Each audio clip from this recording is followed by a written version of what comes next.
Fighter is making a name for himself on the Muay Thai circuit. Tessa Barrera visited with him today, and she is live in the studio with the 411. I really love this kid. He's a local fighter. His name is Preston Anderson. He's quickly ascended the ranks of USA Muy Thai, and he recently returned from an international tournament in Mexico, where he was one of only 3 Americans to medal in a sport that hasn't quite gained the popularity it's seen across the globe. However, Preston and his coach, they're remaining hopeful for his future in this sport.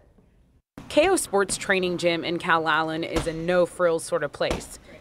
Owner Kirk Hubble doesn't turn on the AC, but will crank up the intensity of a workout without a second thought. It's very satisfying, and it's really nice knowing that this is just the beginning to a large extent.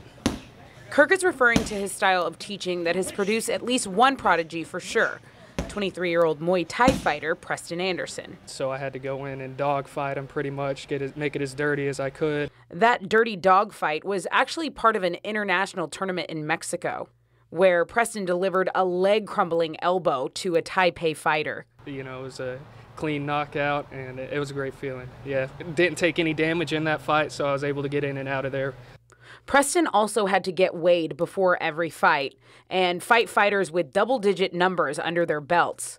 But what he may lack in experience, he makes up for in determination. Coach Kirk says it's nice to see all of the hard work shine under the bright lights of the Muay Thai ring. To finish the fight and actually probably have the best finish of the tournament, especially for the U.S. team. So it was awesome. It really was.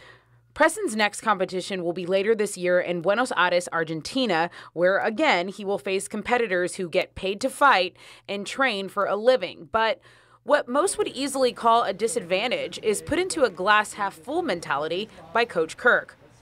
We're still able to really push the envelope because of the fact that we have young, unexperienced fighters going up against the world's best.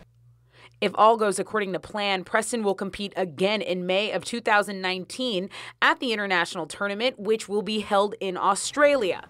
Down Under also happens to be where Preston's idol was born.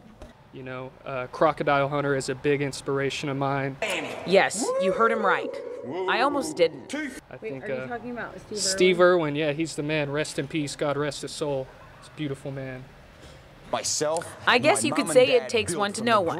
Tessa Barrera, Action 10 News. It's a good thing he can fight, right? He's a very quirky individual. And look, you know, he's always looking for more sponsors. We're going to have this story on our webpage. That's kztv10.com. You can check out all of our awesomeness right there on that website. Drew, Sonia, Crocodile Hunter, who would have thought? Who would have thought? We're going to keep an eye on him for sure, right? Definitely. We're going to continue to watch where he goes.